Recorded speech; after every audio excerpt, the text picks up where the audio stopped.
E aí, meu povo, como é que vocês estão? Estamos com mais um episódio do Agrovendas começando aqui e nós vamos conversar com um produtor rural para saber o que ele gosta e o que ele não gosta no atendimento, no relacionamento, como cliente mesmo.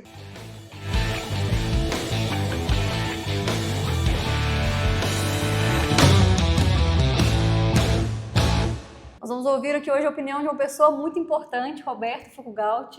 Muito obrigada por ter vindo aqui hoje. Roberto é citricultor, uma pessoa muito respeitada no mercado, muito conhecida. Meu cliente há mais de 5 anos, a gente fez as contas hoje, né? Mais de 5 anos. A gente começou na época que eu trabalhava com a parte de certificação ainda, vim atender a fazenda, a gente organizou tudo aqui para receber algumas auditorias de certificação. É um lugar muito organizado, muito bonito. Nós vamos conversar um pouco mais aqui, falar mais sobre isso, então não deixe de compartilhar com seus amigos que conhecem já o Agrovendas, que não conhecem também, para ouvir esse bate-papo que vai ser muito importante hoje. Tenho certeza que vai deixar muito valor para vocês aí. Segue o nosso canal, se inscreve aqui, compartilha com outras pessoas e vamos então começar aqui, Roberto. Muito obrigada mais uma vez por ter vindo, na verdade estamos aqui na fazenda, né? Mas por ter aceitado gravar aqui esse podcast. E se apresenta um pouco também, fala um pouco da sua história para as pessoas te conhecerem. Olá, Miriam. Realmente eu agradeço aí, no caso, o convite, né, para poder fazer esse podcast. E aí estamos aí para poder passar as informações que a gente tem ao longo de todo esse tempo, né, essa convivência, essa experiência que a gente teve na citricultura. E poder transmitir alguma coisa que possa ser útil para vocês aí. Muito bom. Né? Então, o meu trabalho com a citricultura já vem desde 1986, né? Então, ano que vem são 40 anos de citricultura. Eu venho da engenharia, né? Depois a gente acabou sendo introduzido na agricultura novamente, porque meus pais são agricultores, né? Eles são imigrantes, meus avós são imigrantes do Japão, e meu pai, na verdade, iniciou a atividade agrícola, e foi através daí que a gente também tem essa origem, né? De poder ser um produtor, inicialmente com plantio de tomate, cereais, né? E também, em 1970, ele iniciou os primeiros plantios de citros, né, na região de Paulínia, e depois estendeu alguns investimentos para a região de Aguaí. A partir daí também que, em 1986, eu acabei voltando para a agricultura, né, dando continuidade ao trabalho que ele havia iniciado. Então, desde 86 que eu tenho essa convivência com a agricultura e a partir desse momento a gente iniciamos aí os investimentos, todos os nossos conhecimentos, no sentido de poder fazer com que a gente conseguisse aperfeiçoar mais aquilo que a gente vinha fazendo. Inicialmente, meus pais, vamos dizer, vendiam somente a laranja para a indústria de suco. Né? Em 86, nós iniciamos o trabalho da fruta para mercado interno, os citros de mesa. Né? Então, a partir daí que a gente começou a enviar para o mercado interno, e a partir desse momento que nós começamos a participar de um outro mercado, onde que a gente começou a desenvolver todo esse trabalho de se trabalhar com a fruta para o mercado interno. Sim, é muito diferente, né, o padrão da fruta que vai para a indústria com a fruta para a Exatamente, também os resultados também são bem diferentes, requer muita dedicação, muito trabalho. E foi que a gente acabou melhorando também em todos os aspectos, né? Então, a nível de produção, contratamos consultorias, né, no sentido de poder fazer com que a gente conseguisse melhorar a nossa qualidade também. Qualidade e produtividade, que são 2 fatores importantes, né, para o resultado. E aí também, em função também de poder se melhorar em termos de trabalho de processamento dessa laranja, em 1998, nós importamos um equipamento da Espanha. Foi um divisor de águas aí nesse momento, onde que a gente conheceu a tecnologia espanhola, né, de tratamento de frutas, de processamento de frutas, no sentido de poder se trabalhar no mercado interno. Então, né, agora, a partir desse momento que nós tivemos assim um trabalho muito forte no mercado interno, no sentido de poder mandar essas frutas para mercados muito mais distantes, né? Ou seja, Nordeste, aonde que a gente não tinha essa possibilidade, porque os equipamentos eram bem rústicos, né? E, vamos dizer, de uma certa forma, maltratavam um pouco mais a fruta em relação à questão da vida de prateleira que essa fruta teria em relação ao tratamento que se faz na Espanha. Sim. Né? Isso ainda na fazenda em Aguaí ou já aqui? Porque a gente está gravando aqui de Minas, né? De Minas, né? Bom, então, foi a partir daí também, no caso, que no sentido de a gente poder ter essa possibilidade de poder atender o nosso cliente no ano todo, a gente não tinha toda a produção que os mercados que a gente abriu pudessem ser atendidos. Então, foi aonde que a gente começou a comprar muita fruta de terceiros, de outros produtores da região. E a partir daí também, no caso, a gente conhecemos Pirapora, né? Isso foi em 2003. Já então, bem mais recente. Mais recente. Então, vamos dizer que o investimento aqui em Pirapora surgiu a partir do momento que eu vim para cá para poder fazer a compra de frutas para atender o nosso mercado. Foi a partir daí que nós conhecemos Pirapora, visualizei também uma região diferente, né, onde que tem um potencial bastante grande em relação à questão daquilo que se tinha em São Paulo. Então, foi a partir daí que em 2003 mesmo, nós fizemos um investimento aqui em Pirapora e compramos essa propriedade. E a partir daí nós começamos os investimentos aqui. Né? Então, aí surgiu essa unidade de Pirapora, onde nós conseguimos, aí, no caso, iniciar o projeto. O início foi bastante difícil, mas foram de 2003 para agora, praticamente são 23 anos de trabalho aqui, no sentido de poder fazer com que esse projeto desse certo. Uma longa trajetória, né? Quase 40 anos na citricultura e trazendo depois também a família, né? Os meninos começaram a vir trabalhar aqui. Eu falo os meninos que são mais ou menos da minha idade aqui, que é a turma aqui. São 3 filhos. Isso, né, exatamente. São 3 filhos que eu tenho, né? Então, a princípio, o Bruno, que é o mais velho, né? A gente surgiu essa oportunidade de poder fazer um curso técnico agrícola, né?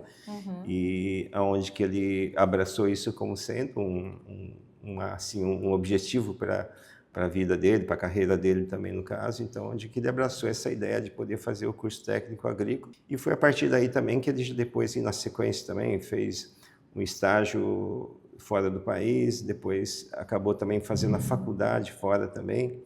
E depois ele também trabalhou um período também como estagiário lá nos Estados Unidos.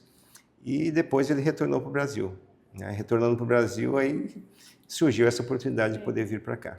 Né? Nessa ocasião também toda essa fase era uma sociedade entre 3 irmãos, né? Eu tenho 2 irmãos que eram sócios, né? E o Bruno veio para cá para poder tocar esse projeto aqui. Né? Foi muito importante para poder ter alguém da família fazendo com que, com os olhos de um proprietário, de alguém de confiança da empresa, pudesse vir para cá para poder fazer todo o trabalho de desenvolvimento aqui e também toda a administração também. O público que está mais aqui no Agrovendas com a gente, no podcast, é quem vende para os produtores, né? Eu tinha te falado isso. Então, a turma acho que já está bem habituada a atender uma situação assim, que é uma família que coordena e que conduz a propriedade, né? E aí, como família, então tem mais de um tomador de decisão. Tem uma pessoa que está ali, às vezes, há mais tempo, o pai ou a mãe, mas tem os filhos já na gestão também. É um pouco do que acontece aqui hoje, né? Para tomada de decisão, por exemplo, de compra de insumo, para tomada de decisão de abrir as portas para alguma pessoa que queira oferecer, às vezes, algum tipo de ferramenta, plataforma também, qualquer coisa que venha, né? Sim, eles participam diretamente do caso. Então, vamos dizer que ao longo do tempo, a gente vai tirando um pouco mais a autonomia nossa, no sentido de poder fazer com que a gente tome todas as decisões. Sim. Então, nesse processo sucessório também, a gente acabamos criando a holding, né? A gente tem um protocolo familiar em relação à questão da sucessão, aonde que já definimos todos esses pontos, né, a serem traçados para essa sucessão.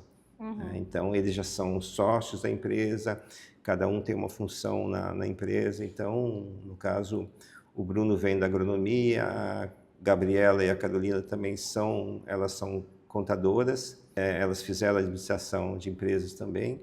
Então, elas vieram, né, trabalharam um período também fora para adquirir uma experiência externa também. Então, eu acho que isso foi bastante importante para que elas pudessem adquirir esse conhecimento fora, no sentido de poder trazer para nós aqui toda uma forma de poder se trabalhar aqui. Então, todos eles vêm de uma situação onde tem essa experiência para poder ser aplicado na empresa. Sim, Então, esse processo sucessório já aconteceu, eles são sócios da empresa, eles ajudam nas decisões, então elas dão todo o subsídio no sentido para que o Bruno e eu, que estamos na linha de frente da parte comercial, da parte administrativa, da questão agronômica também, né? Então, da produção também, né? E a gente desenvolve tudo isso aí em conjunto também. Então, a gente realiza as reuniões mensais, semanais, ou também, às vezes, no final de semana, a gente está reunido também, a gente está discutindo todos os problemas. E hoje também, pela própria característica deles também, eles não têm dia, não tem hora. Na verdade, sempre a gente está... Às vezes é 5 horas da manhã, a Carolina está mandando as mensagens também, né? Então, e às vezes 7 horas, 8 horas da noite também está todo mundo, né, no ar também, no sentido de poder ajudar também. Então, basicamente, a sucessão já está sendo realizada e eu também já venho deixando bastante coisa no sentido deles assumirem as funções da direção da empresa também. E eu também fico muito, vamos dizer, um setor que eu fico muito ligado é a parte de compras, né? Então, a compra de defensivos, fertilizantes, equipamentos também. Então, em conjunto com o Bruno também, da necessidade que ele me passa também, a gente vai fazendo as cotações. Então, isso é uma coisa que eu já faço praticamente há mais de 30 anos. Então, eu prefiro efetivamente ligar para os vendedores no sentido de poder fazer essas compras. Isso aí é um ponto importante para a gente conversar aqui, inclusive, porque nós vamos falar depois um pouco de mercado de citros também, mas eu acho assim, você tocou no assunto de vendas, eu faço compras, eu acho que a gente já tem que puxar aqui para conversar. Quando você fala, né, nós como empresa, ou seja, é uma propriedade rural, mas é um CNPJ e que se enxerga como empresa. É familiar, mas que já se enxerga como empresa. Como que é essa tomada de decisão para compra? No sentido de, existem só os parceiros já, os fornecedores que vocês já compram e vocês não abrem a possibilidade de comprar de outras pessoas? Ou vocês olham o mercado todo para aquele momento, para aquele produto, faz algum tipo de cotação? Como que é feita a compra hoje? Bom, em se tratando de defensivos no nosso segmento de citros, né, são muito mais definidos, né? Então, hoje a gente já tem a marca e o produto a ser utilizado, né? Hoje tem a situação dos genéricos também que estão vindo, né, com um volume até considerável, né, aonde que a gente faz uma analogia de qual é a melhor opção entre o mesmo princípio ativo. Mas normalmente, quando tem uma determinada marca, vamos dizer, um produto específico de um fabricante, a gente vai comprar aquele produto. Porque a recomendação técnica para controlar aquela determinada praga é aquele produto. Então, você tem produtos que são de uma determinada marca que vão ser adquiridas de um determinado representante que representa aquela marca, certo? Agora, os genéricos, normalmente, são vários distribuidores que também agregam ao seu mix de produtos, então a gente vai buscar o produto que nos atende mais à nossa necessidade.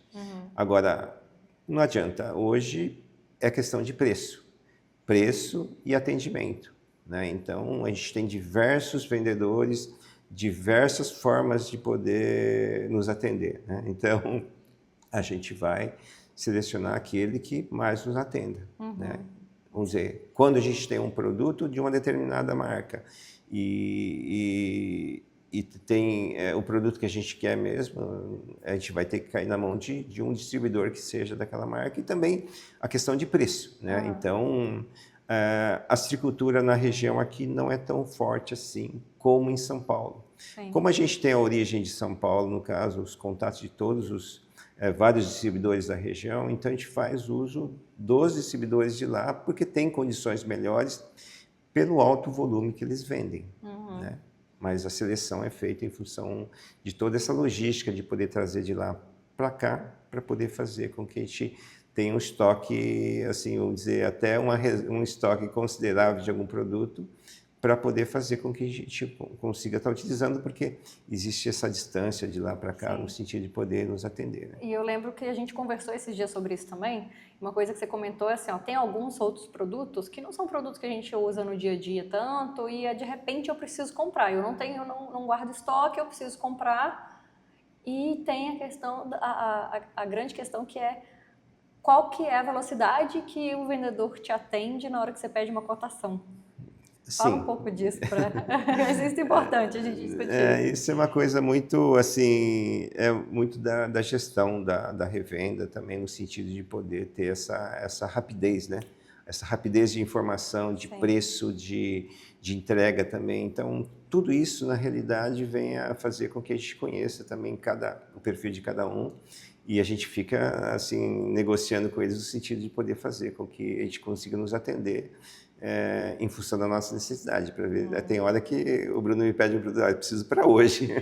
Então, às vezes, eu também tenho que recorrer também a algum estoque regional aqui de alguma revenda, né, para poder nos atender. Mas, de uma certa forma, a gente procura ver as alternativas que a gente tem, tanto aqui e lá. Mas hoje essa questão de quem comprar, na verdade, é preço e atendimento, né? Agora, quando você está precisando para hoje mesmo, aí acho que o preço fica em segundo plano, né? Sim. O preço e o atendimento conta mais, porque você precisa com mais velocidade, a pessoa que te responde mais rápido, né? Exato. E aquele vendedor que você mandou mensagem ali, que seja para fazer cotação, você mandou para mais de uma pessoa, você não vai mandar para um só, né? Mas você mandou mensagem para 5 vendedores, não sei quantos vendedores, um te responde de imediato. Exato. Outros 2 vão te responder só mais tarde ou no dia seguinte. Você já comprou o produto, já passou o tempo. Né? Acontece, isso acontece porque realmente, às vezes, depende muito da revenda, né? A autonomia que cada vendedor tem de poder passar o preço e passar a condição, né? Então, depende muito de cada um também, né? Então, e da própria agilidade da pessoa para responder, né? E também vai muito da experiência do vendedor também, né? Com essa nova geração de vendedores que estão surgindo, os vendedores novos também que estão vindo. Agora, tem vendedores da velha geração que às vezes tem um preço na ponta da língua, né? Na verdade, ele já tem isso aí como experiência, como rapidez para poder nos dar esse número, esse valor, e também a gente acaba, no caso, fazendo uso da rapidez também. Sim. Você comentou sobre atendimento, que é um dos fatores principais para a decisão de compra. E a gente fala muito, assim, nas mentorias que a gente faz, treinamento com as equipes de revenda, de multinacional, de fabricantes, né? A gente fala bastante sobre esse atendimento. Porque, às vezes, as pessoas têm um conceito de eu tenho que fazer algo muito diferenciado para o cliente prestar atenção em mim. A gente normalmente explica, cara, faz o simples, atende bem, seja atencioso, seja respeitoso, responde o que a pessoa precisa, pergunta também, né, para se manter interessado. O que é um atendimento bom? Quando você fala assim, olha, eu olho o preço, mas eu olho atendimento. É um dos principais fatores de escolha de quem eu vou comprar. O que é um atendimento bom? Um atendimento bom seria aquele vendedor que tenha conhecimento do produto que ele está vendendo. Né? Então, hoje, o conhecimento do vendedor é muito importante quanto à questão do produto. E também identificar hoje um vendedor de produto é um vendedor ele tem que ter um conhecimento um pouco mais de vendas também, no caso, né? Para saber identificar qual que é a minha necessidade. Né? Tem hora que eu não tenho tempo para poder ficar ouvindo, assim, a informação do produto. Normalmente tem hora que eu já tenho o produto certo para ser utilizado, então não adianta, ele pode dar uma sugestão, então depende muito do conhecimento técnico dele para poder me passar e dar a informação que eu precise. né? Às vezes eu estou pensando num produto e eventualmente possa ser que existe um produto até melhor em função daquilo que possa me atingir aquela praga, mas também tem hora que precisa ter um pouco de conhecimento, um estudo para poder avaliar e ver aquilo que é a minha necessidade. Então, conhecimento técnico é importante. É um ponto importante também. Saber, né? Então, vender, né? Se relacionar. Exatamente. Hoje também a transparência em função das informações e também um vendedor também cria um vínculo em função de uma amizade também com o seu cliente. Porque ele vai vir de uma certa forma, de uma certa constância no sentido de poder oferecer alguma coisa e alguma promoção, né? Então, tudo isso são situações que são bem-vindas em função daquilo que a multinacional está oferecendo para a revenda também. Ou também que ele comprou bem, né? Então, tudo isso, mas ele tem que saber um pouco de pragas, de doenças e também em função da utilização de determinado produto também. Para saber a época que ele tem que oferecer aquele determinado produto também. Sim. Então, tudo isso é conhecimento. É conhecimento da praga, da doença, do controle, da época que essa praga vai estar mais frequente no sentido de poder ser utilizado. E tudo é uma questão de conhecimento também, experiência também. Então, o vendedor tem que ser um pouco astuto no sentido de poder conversar com alguém que tenha experiência, no caso. Sim, né? Então, exatamente. Porque não adianta falar uma coisa que, no caso, totalmente que não tem nada a ver em função daquilo que a gente conhece também. Eu costumo dizer, Roberto, que se você não sabe, é melhor você dizer, eu não tenho essa informação agora, eu não tenho, né, certeza para te dizer isso, do que a pessoa tentar falar, ela começa a gaguejar, ela começa a enrolar, e na hora que vê, dá para perceber, ainda mais que vocês têm uma experiência muito grande aí nessa agricultura, dá para perceber que a pessoa está enrolando, né? Que ela está tentando falar alguma coisa ali. Fala que a clareza e a transparência são melhores do que a certeza, né, de ter a resposta ali na ponta da língua ali. Exatamente. Sabendo a resposta, melhor ainda, mas se não sabe, melhor não chutar, né? É verdade, porque senão aí já é um ponto a menos também no caso, então a gente acaba, no caso, não dando tanto crédito assim, né? Sim. Em função desse desconhecimento ou de alguma informação que não seja assim, verdadeira em relação àquilo que a gente conhece, a gente que sabe, né? Então, mas, de uma certa forma, cada vendedor procura se aperfeiçoar da forma como que ele acha que tenha que ser realizado o seu conhecimento e o seu até chegar num certo ponto de poder ter a excelência em termos de conhecimento também. Sim, sim. Eu quero voltar um pouco depois nesse assunto do perfil do vendedor, de atendimento e tudo, mas para a gente até contextualizar um pouco assim do momento que a gente está vivendo, como é que está o mercado de citros hoje? Qual que é o cenário que a gente tem? Está produzindo muito? Está numa época boa? Não está? O que você enxerga do mercado hoje que você pode compartilhar um pouco com o pessoal que está aqui ouvindo? Então, hoje, em termos de resultado, em termos de valores de preços, né, eu acredito muito que a gente vai ter uma queda nos preços da fruta nessa safra de 2025. Porque o ano passado se teve um preço extraordinário. Nunca na história os preços subiram como no ano passado. Isso devido à questão também que a safra foi menor do ano passado. Então, hoje, o valor da laranja, o preço que o produtor vende a sua produção, ela está se baseada em relação à indústria de suco. Como que a indústria de suco interfere no mercado? Em função do valor que ela paga para o produtor. Existem duas formas de você poder vender para a indústria. Existe o contrato, que é um preço definido em função de um X número de caixas, ou toda a produção da fazenda, ou também a condição portão ou spot. Você não tem contrato e o preço do dia o produtor acaba entregando para a indústria. Essa referência do preço portão, preço spot, é a referência que a indústria está pagando e é onde que baliza o mercado. O ano passado ela chegou nos preços extraordinários. Nunca se chegou nesses preços em função de uma necessidade que ela tinha, em função de cumprir os contratos e dessa quebra de produção. Então, a gente vem no ano passado de uma produção mais baixa e também com altos preços. E hoje o Brasil é o maior produtor de suco de laranja do mundo. Então, é o maior produtor de cítricos do mundo. Então, com isso, a gente tem um domínio em relação à questão da exportação do suco da laranja. Então, eles têm um domínio em relação à questão do mercado e da necessidade delas. Então, elas vão adequando em função daquilo que ela pode repassar para o produtor. Agora, esse ano já existe uma queda no preço da indústria de Portão. Então, ela caiu em 50% o valor do ano passado. Então, existe uma questão de uma produção maior, existe essa questão também de que, em função desses altos preços do ano passado, da Bolsa de Nova York e toda a influência que ela teve nas exportações, no caso, o consumo também caiu um pouco mais. Então, tudo isso vem a influenciar no sentido de que houve uma equalização entre diminuir um pouco mais o consumo no ponto final de venda. Existe a questão da produção desse ano ser um pouco maior, talvez 15%, 20% a mais do que no ano passado.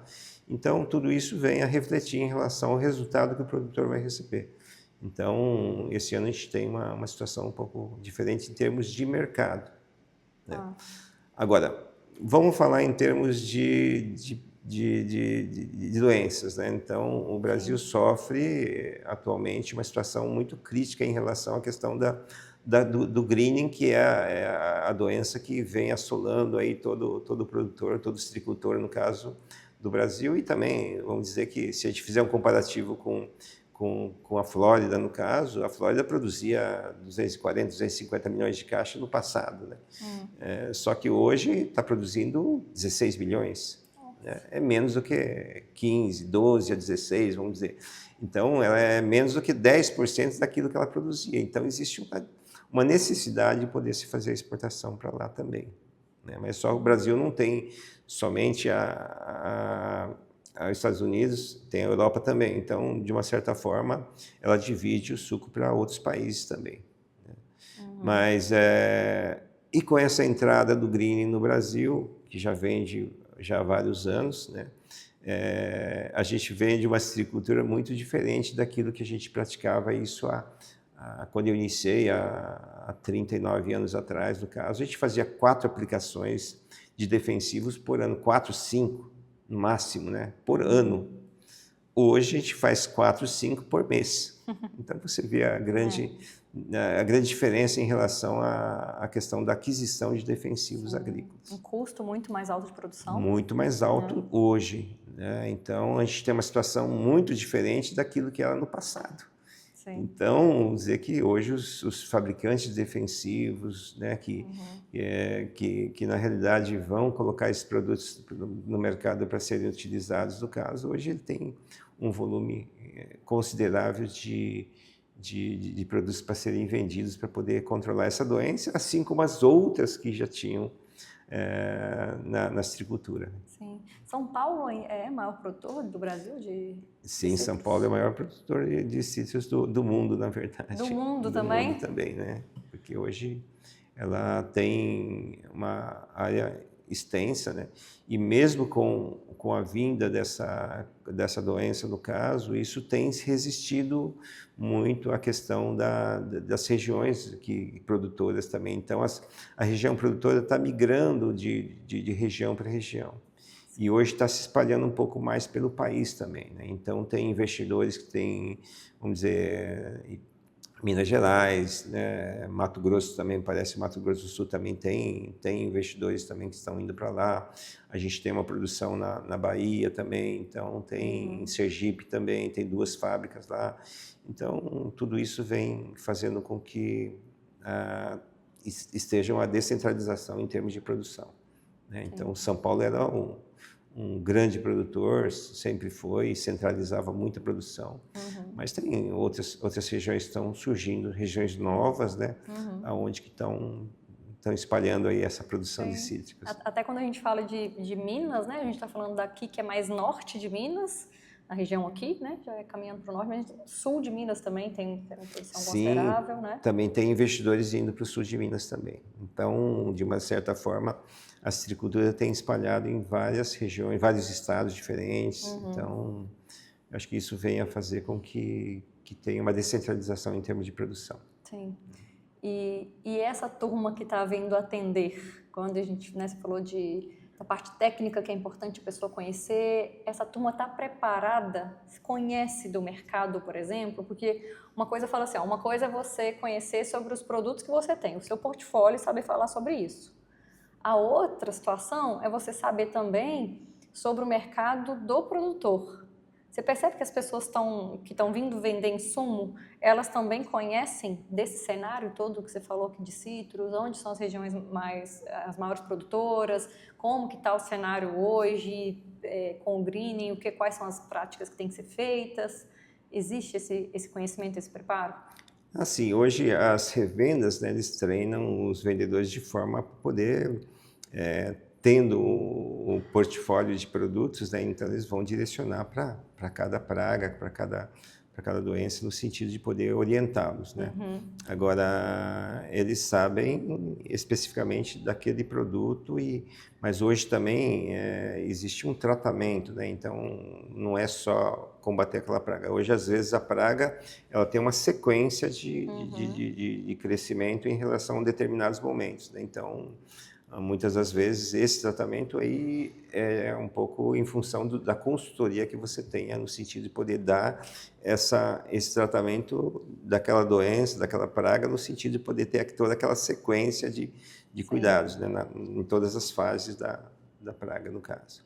Mas tudo isso é em função de uma consultoria mesmo. A consultoria nos traz isso aí, e normalmente os técnicos talvez não tenham essa experiência, a gente não vê assim, alguns conhecem em função da própria experiência, mas muitos deles não conhecem, no caso, todo o tratamento e todo o histórico de tratamento, todo o protocolo de tratamento de uma determinada praga, no caso.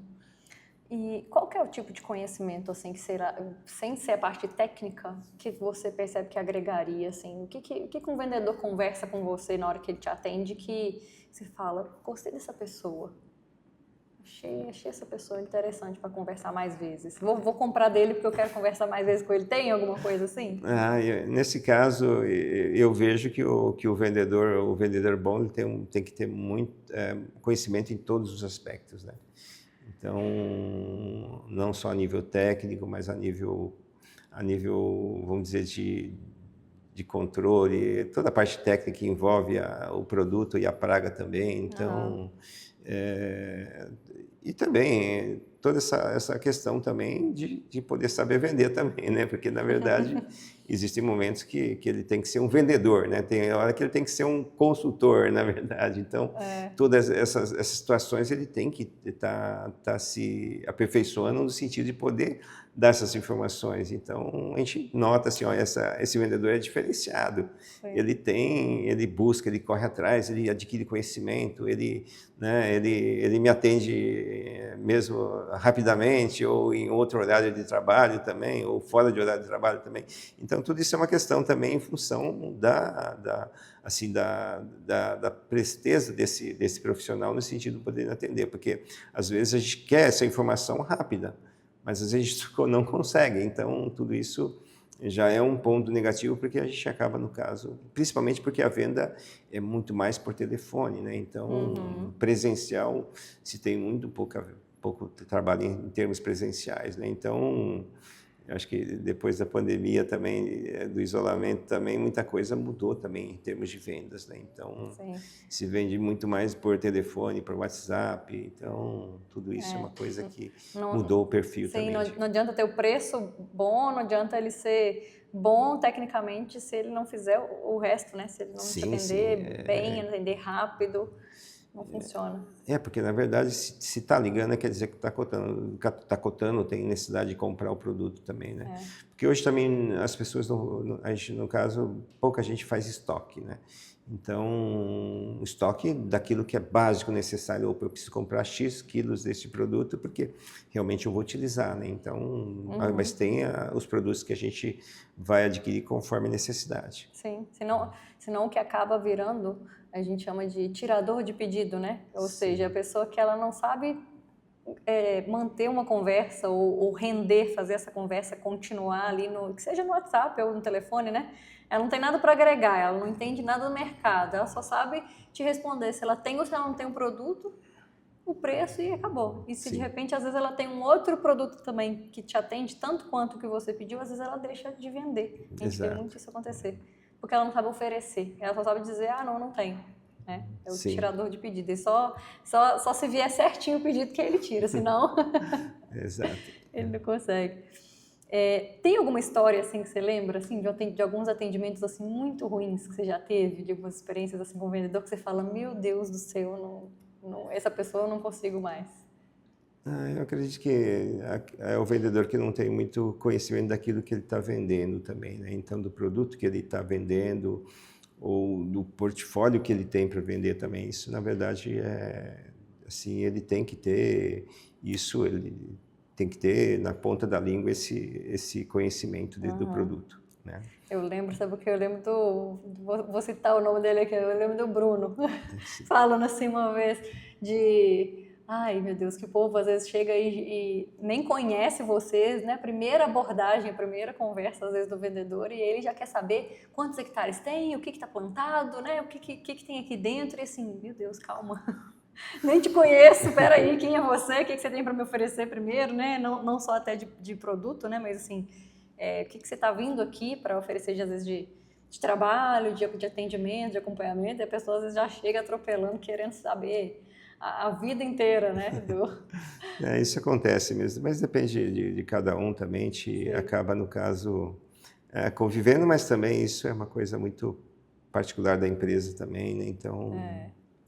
E hoje também, como a gente faz todo esse processo de compras do caso, então a gente não tem um funcionário específico para essa função, né? Como que é uma coisa que eu faço isso há mais de 30 anos, então eu já sei quem que são onde encontrar cada produto, e é muito mais rápido também de poder fazer a cotação, de abordar e de ver o que realmente eu preciso também. Então, é muito mais rápido e mais objetivo no sentido de poder adquirir também, né?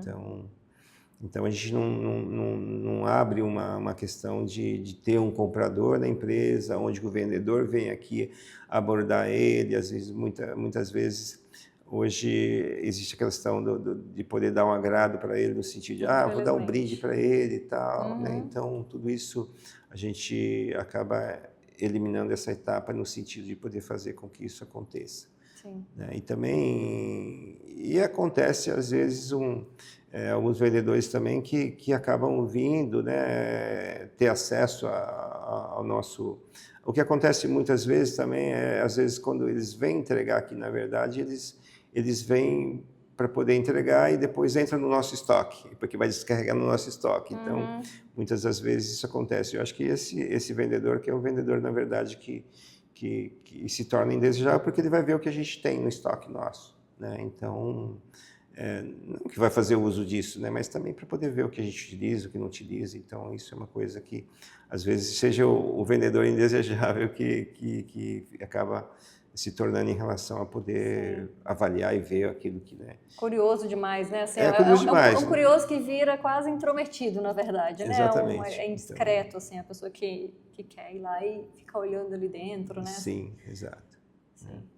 Acho que tem em muitas propriedades, na verdade, isso. Assim, eu fiz um treinamento há pouco tempo e tinha produtores de cana de açúcar, em interior de São Paulo que eu estava.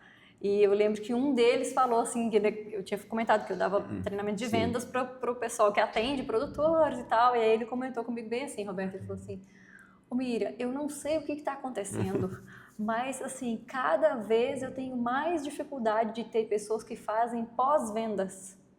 Ou seja, ele me vendeu um produto, ele fez todo o trabalho para me vender. Cana tem muita a questão de às vezes a pessoa fazer os testes ali dentro da propriedade, né, de coisa, e aí ele some depois. que ele me vendeu o produto, eu não consigo mais falar com ele. Eu não sei se, talvez aqui vocês não tenham muito isso, porque não tem, né, vendedores que ficam aqui acompanhando tal, o resultado, mas as pessoas te perguntam, deu certo, usou o produto? Quando é uma coisa diferente, quando é um produto diferente que você está comprando, não um produto ali de dia a dia, sei lá.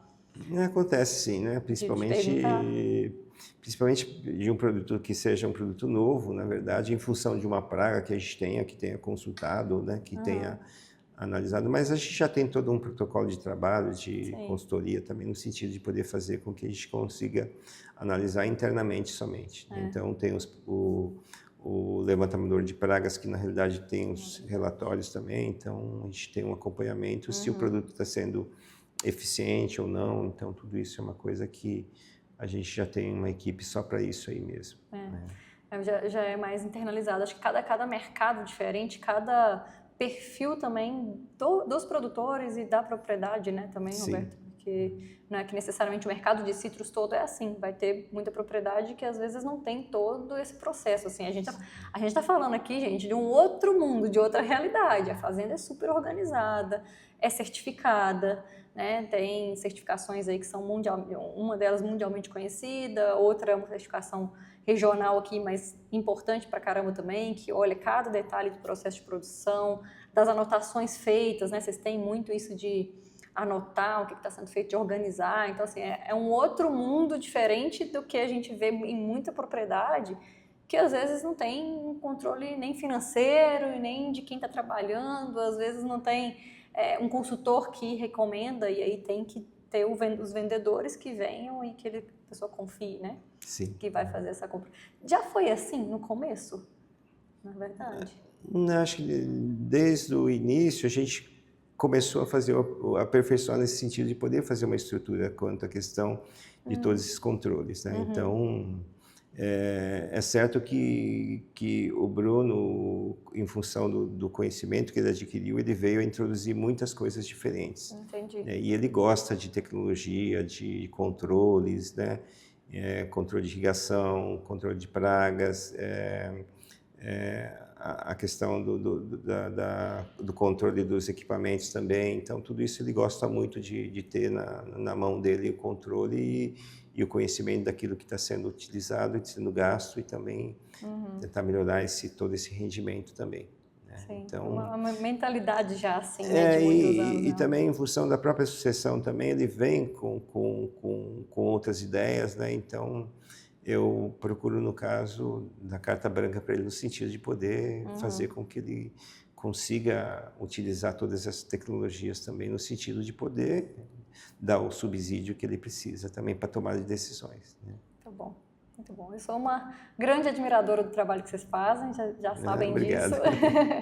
Gosto muito da família toda, tenho um respeito muito grande por vocês, pelas pessoas todas que trabalham aqui, que eu já convivi ao longo desses 5 anos ou um pouco mais aí que a gente se conhece. Quero te agradecer muito por essa conversa, tenho certeza que trouxe muito valor para as pessoas todas que ouviram e que prestaram atenção em cada detalhe aqui falado, que vão ser vendedores mais atentos, que vão atender melhor daqui para frente os clientes depois de ouvir aqui o que você trouxe. Tem alguma palavra final, algum conselho que você possa deixar assim, para as pessoas que estão trabalhando, seja na área comercial, mas acho que no agronegócio de forma geral, assim, a pessoa que quer crescer, que quer evoluir e quer se diferenciar no mercado, assim, o que ela precisa fazer? Talvez a própria experiência que eu tive no sentido de poder sair de uma área, né, da engenharia, né, e vir para a agricultura também. Eu tinha o conhecimento na época da minha adolescência, que eu ajudava meus pais a poderem trabalhar no campo também, né? Eu cheguei a fazer alguns trabalhos do campo também, né? Então, na época também a gente fazia alguns plantios de verduras também, no sentido de poder trabalhar também, né? Então, e poder adquirir conhecimento também, uma necessidade também da própria família também. Mas hoje, depois dessa mudança para a agricultura, a gente acabou assim, empenhando ao máximo no sentido de crescer em todos os aspectos, né? A nível de conhecimento técnico, a nível comercial, a nível de poder fazer o melhor, no sentido de poder vender o melhor nosso produto. e sempre buscando agregar coisas novas no sentido de poder crescer e se diferenciar numa situação de concorrência, de competição, né? Uma competição saudável no sentido de crescimento do nosso negócio, né? E também nunca desistir de poder alcançar isso aí, né? Sempre procurando trabalhar com lealdade, com ética, com respeito ao próximo, a todos, né? No sentido de poder fazer com que a gente consiga ter esse nome, essa credibilidade e aí seguir em frente que as coisas vão acontecendo. Então as coisas vêm acontecendo e você vai fazendo as suas escolhas no sentido de crescer. Então eu acho que esse talvez seja a receita de toda pessoa que queira crescer e desenvolver e fazer com que consiga conquistar os seus objetivos aí. Muito bom. É a cultura de vocês, né? Muito forte da cultura de vocês. Sim. Que bom. Bom, obrigada mais uma vez Por nada, pelas é um prazer. palavras aqui. Turma, ó, sigam aqui o Agrovendas, manda esse episódio para todo mundo e quem quer crescer e evoluir como vendedor, como gestor comercial, aqui embaixo no descritivo desse episódio tem um link para falar com a gente a respeito das nossas mentorias, tem também as minhas redes sociais, vou deixar da Agrícola Fugalt aqui também para as pessoas conhecerem o trabalho que está sendo feito aqui, belíssimo trabalho. Eu espero que você tenha gostado do episódio de hoje, que você tenha muito sucesso aplicando todos os conhecimentos aqui aprendidos e eu te vejo por aí, fora da porteira.